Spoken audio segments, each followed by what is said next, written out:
What's up, everyone? John Manson, a Sea of Red, back again. We've made it. College football season is here.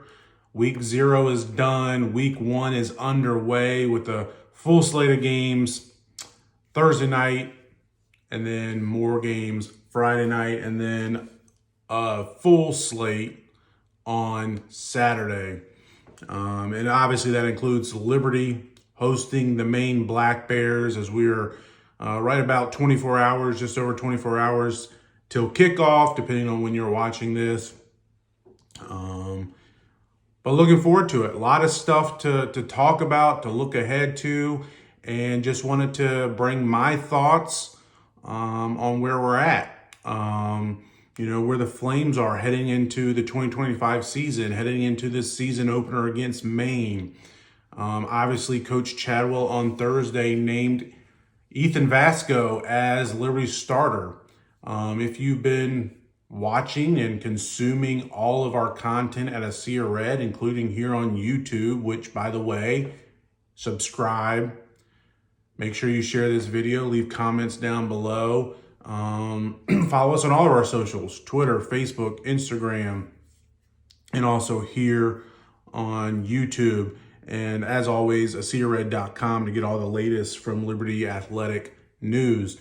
We obviously had a piece on Coach Carrie Green, women's basketball team, retiring. We'll have more on that in the coming days and weeks. But yeah, it's a lot to talk about. Liberty head coach Jamie Chadwell named Ethan Vasko the starter. Like I was saying, if you've been following us, that all along since the spring, we've been saying that we expected it to be Vasko. We thought he was the leader. We put out some odds, just kind of a fun game or post, some good content in the offseason with him as the favorite. Felt that way all the way through camp, even as Chadwell named 2 guys in the running, and it looked like Berger was getting every opportunity that Vasko was getting.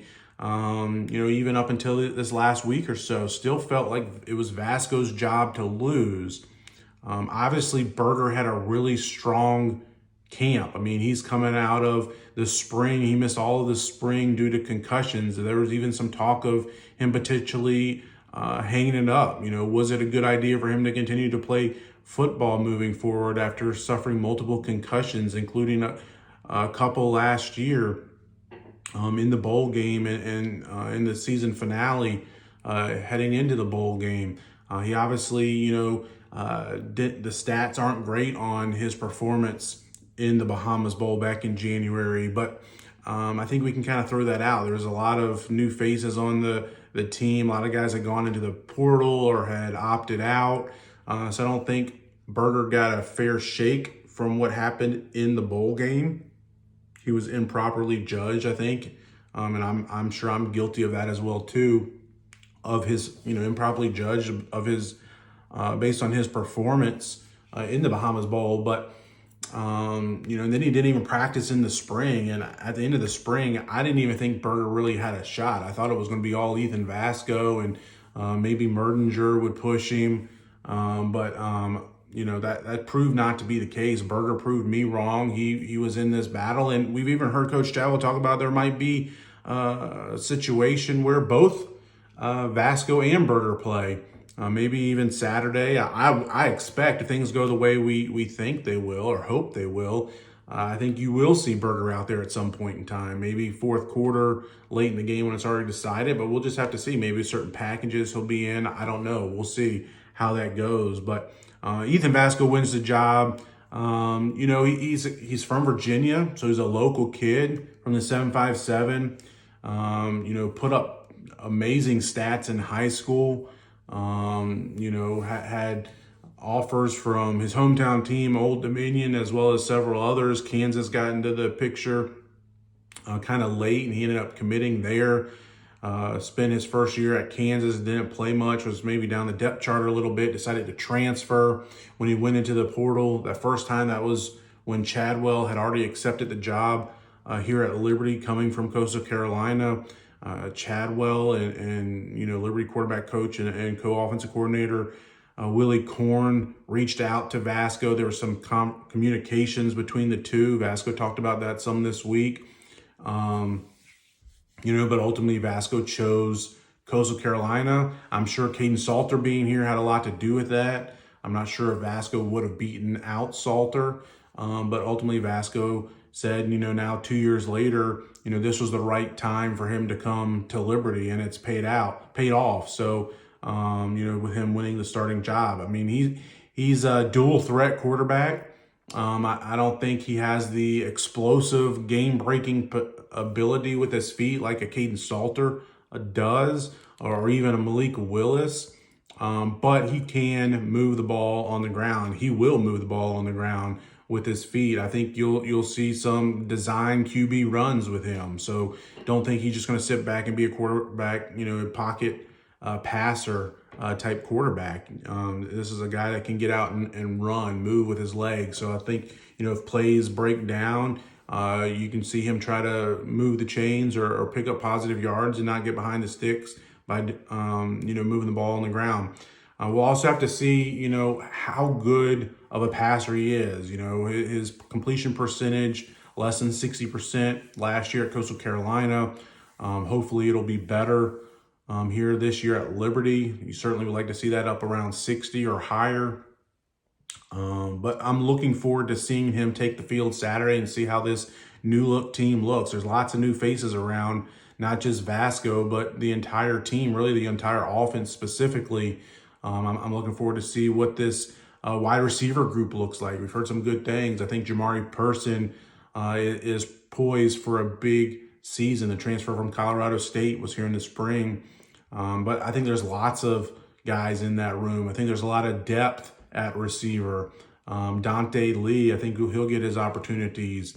Casey Kane, Tyson Mobley, Reese Smith, Darius Copeland, Elijah Canyon, all those guys will be on the field when healthy and get opportunities at receiver. Running back, really looking forward to seeing how that shakes out. I expect Juju Gray and Von Blue to be out there with the starters Saturday as Liberty opens up against Maine. I think we'll see plenty of Caden Williams. I think Evan Dickens will get his opportunities. So that's, really 4 guys in that room. What's the rotation look like? How many opportunities do those top 2 or 3 guys get before you go to the 4th guy? Do the true freshmen get a chance to play on Saturday? I think they probably will at some point in the season. I would assume the plan would be to maintain their eligibility year, their redshirt year, only playing 4 games. But Malachi Fannin-Render, Jalen Coleman are the 2 I'm talking about. I think Fannin-Render has a more of an opportunity just because he's more of that between the tackles back. I wouldn't expect they play Saturday, but you never know. But how does Blue look as the B back, the guy going between the tackles? He's really more of an A back. Can Caden Williams step into that role as a redshirt freshman and take on that load and take that next step? Big, huge shoes to fill. Quentin Cooley obviously has moved on, and others, Billy Lucas as well, most notably. Also some new faces on the offensive line. Looking forward to seeing how that group fares.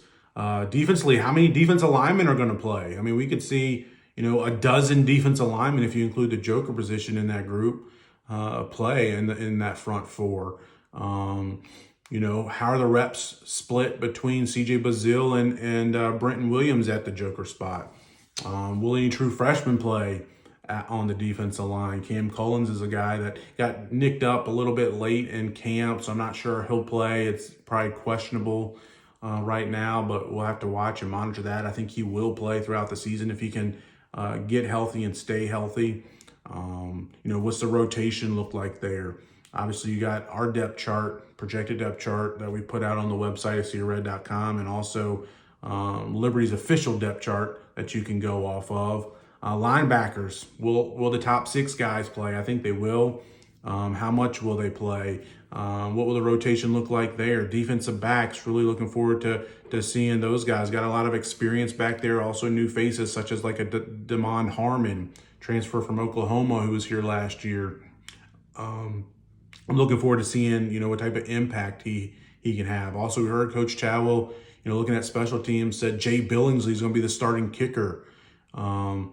beating out Braden Beck for that job. Gardner Webb transfer. The guy's played a lot of football, made a lot of kicks.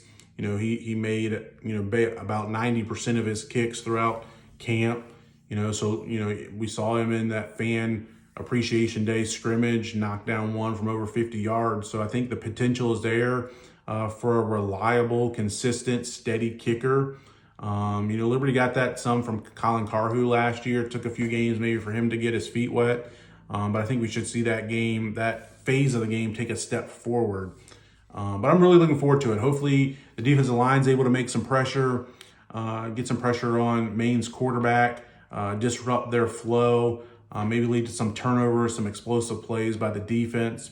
Also looking for some explosive plays in the special teams units in the return game. Juju Gray as a kick returner is dynamic. Brylan Green has the potential to be dynamic as well there too. Ultimately, I hope it's a complete game. I'm looking forward to being back at Williams Stadium and hope that Liberty can get some separation from Maine. 25.5 point favorites. You've seen my prediction out there. I think picking Liberty to cover that spread is probably optimistic at this point in time. Don't say it can't happen, but I would expect Maine. They got a fourth-year head coach, a returning starting quarterback, a veteran quarterback who's played a lot of football in his career at the FCS level, also has played a few FBS opponents. They got both of their coordinators back. They do have some question marks on the defensive side of the ball, but I would expect, Maine to be able to score some points. Probably 2 touchdowns, a touchdown and a couple field goals, 2 touchdowns and a field goal. Looking somewhere between 10 and 17 points would be my expectation for them. And can Liberty's offense, get to 40 points? I don't know. I think Liberty's going to be relying on that ground game. Obviously, they're going to want to see what Vasko can do in the passing game as well, too. But let's see what you got in the run game. Let's see if we can get back to being a top 5 rushing offense like, Liberty has been the past 2 years, obviously leading the nation in rushing in 2023. So I think you'll see a lot of, run plays called, a lot of option plays called, maybe some pitches as well too, in that game. So, really looking forward to it. Hoping Liberty can get that lead, play well in the first half, not turn the ball over. That's going to be key. Vasko, if he's, out there on the field, he's got to protect the ball. If he comes out and throws an interception or 2 in the first half, I don't think Coach Chadwell will hesitate to go to Berger. But hopefully Vasko can protect the ball as well as the rest of the team, not make any mistakes. Penalties is another thing we'll be watching. Liberty struggled with penalties. The number of penalties called against them each of the past 2 seasons under Chadwell, been kind of the bottom third of the country there. So hopefully that's improved, especially against a team like Maine. You don't need that extra edge by getting a false start, an early start on trying to time the snap just right or get an early jump or something like that. So just play smart, play physical, and play within yourself. Don't beat yourself. That's the key. Liberty's going to be favored in most of their games this season, at least 9 or 10, maybe 11, maybe 12, depending on how the early part of the season goes. But that schedule, we've talked about it a lot here. That schedule in September is not easy. In my opinion, 3 of Liberty's toughest games, probably the 3 toughest games on this schedule are in the first 5 weeks. So you got to come out firing on all cylinders. And like I said, not hurting yourself. Got to limit turnovers, limit penalties, inopportune penalties. I mean, you're going to live with some, right? I mean, some pass interferences are going to happen. Some holding calls are going to happen. But hopefully the procedures, the, illegal formations, or personal foul penalties are things that you don't have much of. That's just discipline and playing with your head, right? So really looking forward to this season and this game. We'll be along for the entire ride. Hope you guys will join us as well too. Should be a lot of fun.